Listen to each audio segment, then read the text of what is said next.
Halo pecinta catur, selamat datang kembali di channel Master Gelap. Di video ini saya akan bahas pertarungan yang sangat luar biasa, pertarungan yang sangat sengit, pertarungan yang sangat amazing. Dimana pada pertarungan kali ini, Safira si anak ajaib berhadapan dengan jagoan dari Uzbekistan bernama Akhtamova Jilola. Sebut saja namanya Lola. Pada pertarungan kali ini, kenapa menarik? Apa alasannya? Karena langkah-langkah mereka sungguh di luar dugaan. Wow, luar biasa. Mereka melakukan langkah-langkah yang sungguh ajaib di luar daripada prediksi BMKG. Bagaimana keseruannya? Langsung saja kita ke pertandingannya. Mari kita gaskan. Pada pertandingan kali ini, Akhtamova Jilola, jagoan dari Uzbekistan, megang buah putih. Sementara Safira, si anak ajaib, megang buah hitam. Lola membuka permainan dengan E4. Safira C5. Yup, kalau kita perhatikan, ini adalah pembukaan yang sangat familiar sekali kawan-kawan. Sicilian defense. Lola melanjutkan permainan dengan kuda F3. E6, D4, makan, A6, C4, kuda F6, gajah D3, D6, kuda C3, kuda D7, rokade, menteri C7. Nah, kalau saya perhatikan, evaluasi daripada Safira di sini turun, kawan. Kenapa? Karena dia menggerakkan menteri ke C7. Ya, kenapa bisa seperti itu? Karena ini dianggap terlalu dini ya menggerakkan menteri ya. Itu berdasarkan evaluation bar. Kemudian gajah E3, B6, benteng C1, gajah B7, F3, gajah E7, B3, rokade, menteri D2, kuda C5, gajah E2, benteng D8, benteng D1, benteng C8, menteri E1. Idenya apa? Apa ide daripada putih? Kenapa dia memainkan menteri E1? Idenya menghindari pinning dari benteng Safira yang ada di D8. Menteri B8, menteri F2, D5. Pion kali pion, makan, pion kali pion, kuda F5. Yap, di sini evaluasi bar daripada putih turun guys. Karena apa? Karena dianggap ini melewatkan taktik dan ini dianggap langkah yang kurang akurat. Walaupun manusiawi ya, kuda daripada putih ini tujuannya apa? Tujuannya untuk mengincar gajah. Ya. Kemudian hitam merespon dengan gajah F8, menghindari ancaman dari kuda. Pion kali pion, kuda kali pion, kuda kali kuda, makan, benteng makan kuda,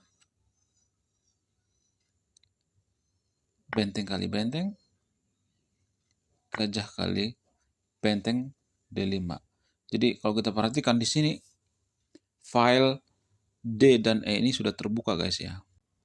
B4, kuda E6, benteng D1, menteri E5. Nah, pada posisi seperti ini, sebenarnya ada langkah terbaik putih yang terlewatkan oleh putih pada saat permainan. Bagi sahabat yang nonton video ini, master-master catur, suhu-suhu catur, sepuh-sepuh catur, jagoan-jagoan catur. Coba tebak langkah terbaik putih di posisi seperti ini. Walaupun Safira mengancam kuda putih menggunakan menteri di E5. Pause video ini, temukan langkah terbaik putih. Yup, benar sekali. Langkah terbaik putih di sini adalah gajah pukul pion di A6. Boom. Tujuannya apa? Tujuannya tidak hanya mengincar pion, tapi sekaligus mengancam benteng. Kalau misalnya Safira makan kuda, maka benteng hitam akan melayang kawan-kawan. Ini sangat-sangat luar biasa ya, langkah daripada putih. Kemudian kita kembali, pada partai aslinya, putih memainkan gajah D3. Tujuannya apa? Ini tujuannya sangat manusiawi. Untuk apa? Untuk melakukan perlindungan pada kuda. Hitam melanjutkan dengan pion mengusir kuda di G6. F4, menteri F6, gajah kali A6. Nah, ini dilangkahkan oleh putih ya, tapi udah cukup terlambat ya, momennya kurang pas ya. Kemudian hitam benteng A8, ancam, balas ancam, benteng kali D5. Ini bukan ini ya gratis ya, ada kompensasi karena hitam akan sikat gajah yang ada di E6. Benteng kali A6, kuda D4, kuda kali kuda, kudanya disikat kawan, benteng kali kuda, menteri F5, benteng D1, gajah kali B4, menteri B2, menteri M4, gajah F2, menteri E7, raja F1. Menurut kalian gimana? Coba tulis di kolom komentar ya, kenapa putih menggerakkan rajanya ke F1. Kemudian hitam merespon dengan benteng A8. Gajah kali B6.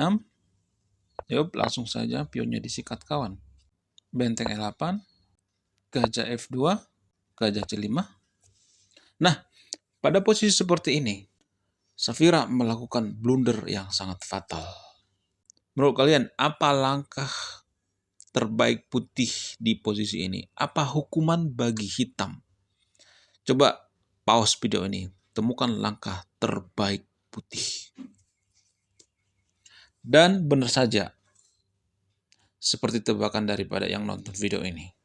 Saya yakin yang nonton video ini adalah suhu catur, ya, jagoan catur. Benar saja tebakan Anda, yaitu benteng ke S1. Boom! Dan tepat pada posisi seperti ini, hitam menyerah, Safira menyerah. Safira kalah dengan jagoan Uzbekistan. Wow, gila banget, luar biasa. Kalau misalnya ada yang nanya, Bang, bagaimana kalau menterinya digeser?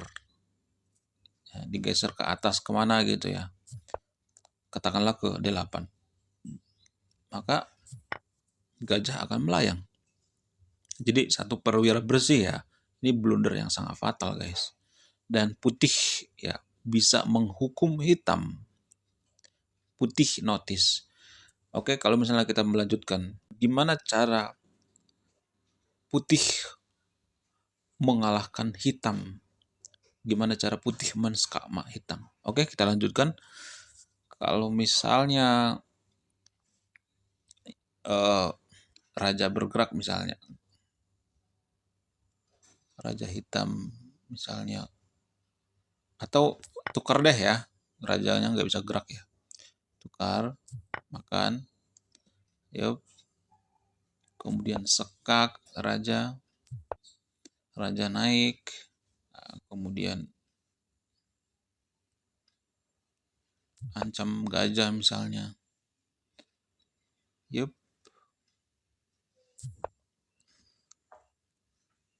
kemudian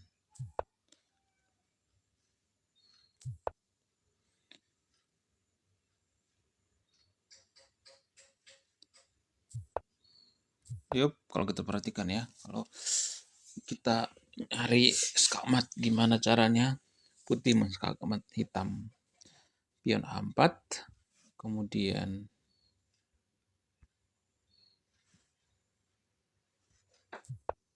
Yup. Sekak misalnya. Sekak. Sup. Tukar. Makan. Kemudian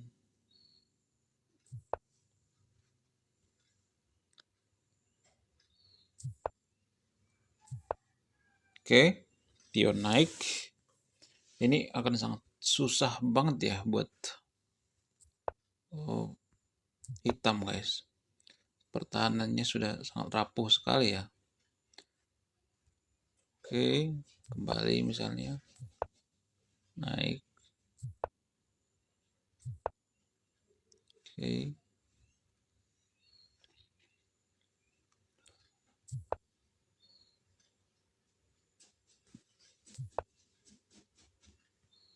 Pion gak bisa dimakan.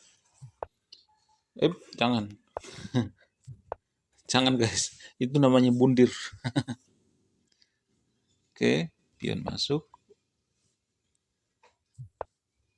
Dan kalau kita perhatikan di sini sudah mulai ya masuk ke jaring-jaring skakmat ya. Oke, kalau misalnya, nah kalau ditukar ya dipersimpel misalnya. Dipersimpel, awas remis guys. Yup, skak, dan ini pun skakmat ya. Skakmat yang paling membagongkan sedunia persilatan. Menurut kalian gimana? Apakah pertarungan Safira kali ini biasa-biasa aja? Apakah dia kurang maksimum? Apakah dia salah melakukan langkah-langkah? Apakah dia melakukan langkah blunder? Apakah lawannya sangat kuat sehingga Safira melakukan langkah blunder? Oke, terima kasih sudah menyimak dan memahami video ini. Saya Master Gelap. Salam satu papan, salam satu hobi. Bye-bye.